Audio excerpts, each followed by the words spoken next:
ई अध्यापक आपका स्वागत करता है। नमस्कार प्यारे बच्चों, आशा करती हूँ कि आप अच्छे होंगे। आज हम करेंगे आपकी पाठ्य पुस्तक का अध्याय 10 अपूर्व अनुभव, जो कि एक कहानी है। शुरू करते हैं। सभागार में शिविर लगने के 2 दिन बाद तोतो चान के लिए एक बड़ा साहस करने का दिन आया। इस दिन उसे यासुकी चान से मिलना था। इस भेद का पता न तो तोतो चान के माता पिता को था, न ही यासुकी चान के। उसने यासुकी चान को अपने पेड़ पर चढ़ने का न्योता दिया था। तो इस तरह से 2 बच्चे हैं, तोतो चान और यासुकी चान। तोमोआ में हर एक बच्चा बाग के एक एक पेड़ को अपने खुद के चढ़ने का पेड़ मानता था। तोतो चान का पेड़ मैदान के बाहरी हिस्से में कोहोन बुत्स जाने वाली सड़क के पास था। तो इस तरह से तोमोए एक शहर का नाम है जहाँ पे बच्चे जो हैं वो पेड़ पे चढ़ते हैं और हर एक बच्चा अपने लिए एक पेड़ चुन के रखता है। तैसे ही तोतो चान का एक पेड़ था, बड़ा सा पेड़ था। उसका चढ़ने पर जाओ तो पैर फिसल फिसल जाते, पर ठीक से चढ़ने पर जमीन से कोई 6 फुट की ऊंचाई पर एक द्विशाखा तक पहुंचा जा सकता था। बिल्कुल किसी झूले सी आरामदेह जगह थी यह। तोतो चान अक्सर खाने की छुट्टी के, तो इस तरह से उसका जो पेड़ था उसके बारे में बता रखा है कि थोड़ा ऊंचाई पे चढ़ना पड़ता था, उसके बाद उसकी द्विशाखा हो जाती थी, मतलब 2 ब्रांचेस में वो बढ़ जाता था और इस जगह के ऊपर आराम से बैठ सकते थे। समय या स्कूल के बाद ऊपर चढ़ी मिलती, वहां से वह सामने दूर तक ऊपर आकाश को या नीचे सड़क पर चलते लोगों को देखा करती थी। तो इस तरह से वो उस पर चढ़ के बैठ जाती थी और लोगों को देखती थी। बच्चे अपने अपने पेड़ को निजी संपत्ति मानते थे। किसी दूसरे के पेड़ पर चढ़ना हो तो उससे पहले पूरी शिष्टता से माफ कीजिए, क्या मैं अंदर आ जाऊं, पूछना पड़ता था। तो इस तरह से जो भी पेड़ जिस भी बच्चे के लिए अलॉट होता था वही उसकी प्राइवेट प्रॉपर्टी की तरह होता था। अगर किसी और को उसमें आना है तो उसको परमिशन लेनी होती थी। यासुकी चान को पोलियो था, इसलिए वह न तो किसी पेड़ पर चढ़ पाता था और न किसी पेड़ को निजी संपत्ति मानता था। अतः तोतो चान ने उसे अपने पेड़ पर आमंत्रित किया था, पर यह बात उन्होंने किसी से नहीं कही, क्योंकि अगर बड़े सुनते तो ज़रूर डांटते। तो ये जो यासुकी चान है, इसका एक पैर जो है उसके ऊपर पोलियो है, तो इसलिए वो पेड़ पे चढ़ नहीं सकता। तो उसका कोई भी प्राइवेट पेड़ नहीं है, तो इसीलिए तोतो चान ने उसको अपने पेड़ पर चढ़ने के लिए बुलाया। लेकिन अगर कोई भी बड़ा सुनता तो डांट जरूर पड़ती। क्यों? क्योंकि ऐसे बच्चे को पेड़ पर चढ़ाने की कोशिश करते समय वो और भी हर्ट हो सकता है। घर से निकलते समय तोतो चान ने माँ से कहा वह यासुकी चान के घर डेनिन चोफू जा रही है। चूंकि वह झूठ बोल रही थी, इसलिए उसने माँ की आंखों में नहीं झांका। वह अपनी नजरें जूते के फीते पर ही गड़ाए रही थी। रॉकी उसके पीछे पीछे स्टेशन तक आया। जाने से पहले उसे सच बताए बिना तोतो चान से रहा नहीं गया। तो इस तरह से अपनी माँ से वो चूंकि झूठ बोल रही थी, इसीलिए माँ की आंखों में आंखें डाल के बातें नहीं कर रही थी। मैं यासुकी चान को अपने पेड़ पर चढ़ने देने वाली हूँ, उसने बताया। तब तोतो चान स्कूल पहुंची तो रेल पास उसके गले के आसपास हवा में उड़ रहा था। यासुकी चान उसे मैदान में क्यारियों के पास मिला। क्यारियाँ मीन्स हम लोग छोटे छोटे पार्ट्स में डिवाइड कर देते हैं पूरे लैंडफॉर्म को, ताकि उसके अंदर कुछ चीज़ें लगा सकें, उसको क्यारी कहते हैं। गर्मी की छुट्टियों के कारण सब सूना पड़ा था। यासुकी चान उससे कुल जमा 1 वर्ष ही बड़ा था, पर तोतो चान को तो वह अपने से बड़ा लगता था। तो इस तरह से यासुकी चान जो है वो तोतो चान से 1 साल बड़ा था और उसका पैर जो है वो खराब था। जैसे यासुकी चान ने तोतो चान को देखा, वह पैर घिसटाता हुआ उसकी ओर बढ़ा। उसके साथ उसकी चाल को स्थिर करने के लिए दोनों ओर फैले हुए थे। तोतो चान उत्तेजित थी। वे दोनों आज कुछ ऐसा करने वाले थे जिसका भेद किसी को पता न था। वह उल्लास में ठिठियाकर हंसने लगी। ठिठियाकर हंसना मतलब जोर से हंसने लगी। यासुकी चान भी हंसने लगा। तो जैसे ही यासुकी चान ने तोतो चान को देखा, वो भागता हुआ आया और उसका चूँकि एक पैर खराब था इसलिए उसने बैलेंस बनाने के लिए अपने हाथों को भी फैला लिया। और वो दोनों ही एक्साइटेड थे, उत्तेजित मतलब एक्साइटेड थे, क्योंकि वो ऐसा काम करने वाले थे जो किसी को बताया नहीं उन्होंने। तोतो चान यासुकी चान को अपने पेड़ की ओर ले गई और उसके बाद वह तुरंत चौकीदार के छप्पर की ओर भागी। चौकीदार मतलब जो भी वहाँ पे ड्यूटी करते हैं उनके घर की तरफ भागी। छप्पर मीन्स जो कच्चा घर बना देते हैं। जैसे उसने रात को ही तय कर लिया था, वहाँ से वह एक सीढ़ी घसीटती हुई लाई।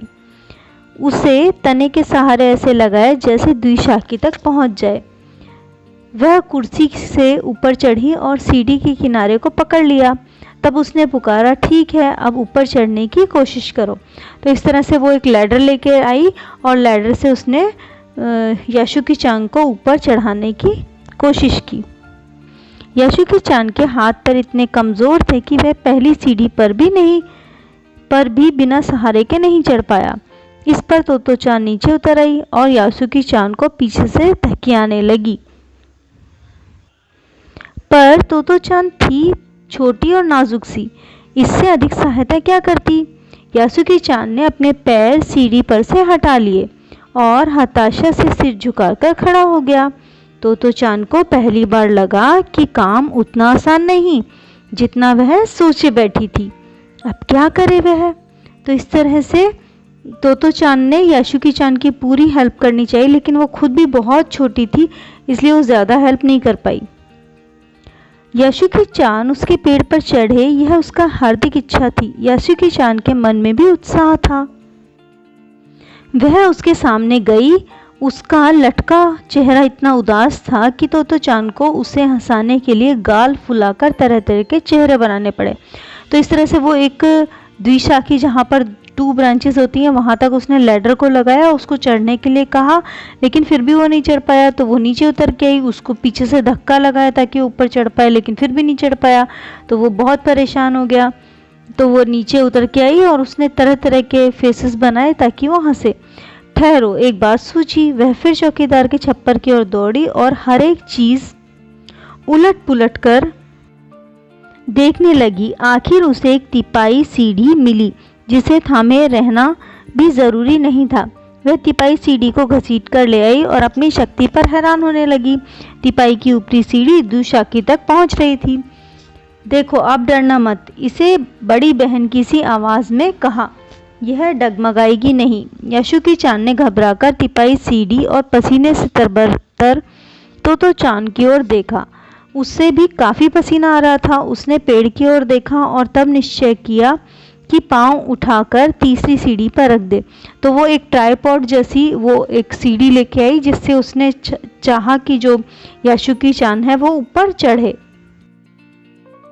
उन दोनों को यह बिल्कुल भी पता नहीं था कि कितना समय यासुकी चान को ऊपर चढ़ने में लगा। सूरज का ताप उन पर पड़ रहा था, पर दोनों का ध्यान यासुकी चान के ऊपर चढ़ने में रमा था। तोतो चान नीचे से उसका एक एक पैर सीढ़ी पर धरने में मदद कर रही थी। अपने सिर से वह उसके पिछले हिस्से को भी स्थिर कर रही थी। यासुकी चान पूरी शक्ति के साथ जूझ रहा था और आखिर वह ऊपर चढ़ गया। तो इस तरह से यासुकी चान को आखिर उसने ऊपर चढ़ा दिया। हुर्रे! पर उसे अचानक सारी मेहनत बेकार लगने लगी। तोतो चान तो सीढ़ी पर से छलांग लगाकर द्विशाखी पर चढ़ गई, पर यासुकी चान को सीढ़ी से पेड़ पर लाने की हर कोशिश बेकार रही। यासुकी चान सीढ़ी थामे तोतो चान की ओर ताकत लगाने लगी। तोतो चान की रुलाई छूटने को हुई। तो इस तरह से उन्होंने इस लैडर को हटा के ऐसे ट्राइपॉड जैसा किया और ट्राइपॉड से उसने यासुकी चान को यहाँ तक तो पहुँचा दिया, लेकिन यहाँ से इस द्विशाखी के ऊपर बैठा नहीं पाई वो। तो इससे उसको बहुत ही निराशा हुई। चाहा था कि यासुकी चान को अपने पेड़ पर आमंत्रित करके तमाम नई नई चीज़ें दिखाए, पर वह रोई नहीं। उसे डर था कि उसके रोने पर यासुकी चान भी रो पड़ेगा। उसने यासुकी चान का पोलियो से चिपकी और अकड़ी उंगलियों वाला हाथ अपने हाथ में थाम लिया। उसके खुद के हाथ से वह बड़ा था, उंगलियां भी बड़ी थी। देर तक तोतो-चान उसके हाथ को थामे रही, तब बोली, तुम लेट जाओ, मैं तुम्हें पेड़ के ऊपर खींचने की कोशिश करती हूँ। उस समय द्विसाखी पर खड़े तोतो-चान द्वारा यासुकी-चान को पेड़ के ऊपर की ओर खींचते अगर कोई देखता तो जरूर डर के मारे चीख पड़ता। उसे वे सच में जोखिम उठाते हुए ही दिखाई देते, पर यासुकी-चान को तोतो-चान पर पूरा भरोसा था और वह खुद भी यासुकी-चान के लिए भारी खतरा उठा रही थी। अपने नन्हे नन्हे हाथों से वह पूरी ताकत से यासुकी-चान को खींचने लगी। बादल का बड़ा टुकड़ा बीचों बीच में छाया करके उन्हें कड़कती धूप से बचा रहा था। काफी मेहनत के बाद दोनों आमने सामने पेड़ की द्विशाखा पर थे। पसीने से तरबतर अपने बालों को चेहरे से हटाते हुए तोतो-चान ने सम्मान से झुककर कहा, मेरे पेड़ पर तुम्हारा स्वागत है। तो इस तरह से दोनों बच्चों ने मेहनत की और लास्ट में क्या हुआ, वो पेड़ पर चढ़ने में कामयाब हुए। यासुकी-चान डाल के सहारे खड़ा था। कुछ झिझकता हुआ वह मुस्कुराया। तब उसने पूछा, क्या मैं अंदर आ सकता हूँ? उस दिन यासुकी-चान ने दुनिया की एक नई झलक देखी जिसे उसने पहले कभी नहीं देखा। तो ऐसा होता है पेड़ पे चढ़ना? यासुकी-चान ने खुश होते हुए कहा। वे बड़ी देर तक पेड़ पर बैठे हुए इधर उधर के गप्पे लगाते रहे, मतलब बातें करते रहे। मेरी बड़ी बहन अमेरिका में है, उसने बताया कि वहाँ एक चीज़ होती है, टेलीविज़न। यासुकी-चान उमंग से भर उठा था, बता रहा था। वह कहती है कि जब वह जापान में आ जाएगा तो हम घर बैठे बैठे सुमो कुश्ती देख सकेंगे। वह कहती है टेलीविज़न एक डिब्बे जैसा होता है। तो ये जो स्टोरी है बहुत ओल्ड है। उस टाइम पर जो टेलीविज़न यानी टीवी है उसका आविष्कार हुआ ही था और बहुत कम जगह के ऊपर टीवी हुआ करता था। तोतो-चान उस समय यह तो न समझ पाई कि यासुकी-चान के लिए जो कहीं भी दूर तक चल नहीं सकता, घर बैठे चीज़ों को देख लेने से क्या अर्थ होगा। वह तो यह ही सोचती रही कि सुमो पहलवान घर में रखे किसी डिब्बे में कैसे समा जाएंगे। उनका आकार तो बड़ा होता है। पर बातें उसे बड़ी लुभावनी लगी। उन दिनों टेलीविज़न के बारे में कोई नहीं जानता था। पहल यासुकी-चान ने ही तोतो-चान को उसके बारे में बताया था। पेड़ मानो गीत गा रहे थे और दोनों बेहद खुश थे। यासुकी-चान के लिए पेड़ पर चलने का यह पहला और अंतिम मौका था। तो इस तरह से दो बच्चों की स्टोरी है, यासुकी-चान और तोतो-चान की, जो जापान के एक शहर के अंदर रहते हैं। जो यासुकी-चान है वो तोतो-चान की मदद करती है ताकि वो पेड़ के ऊपर चढ़ पाए। उसका एक पैर जो है वो पोलियो ग्रसित है और ये बहुत अच्छी स्टोरी बनाई है। आपको कैसी लगी मुझे कमेंट बॉक्स में ज़रूर लिखिएगा। धन्यवाद। हमारे चैनल को सब्सक्राइब करना ना भूलें।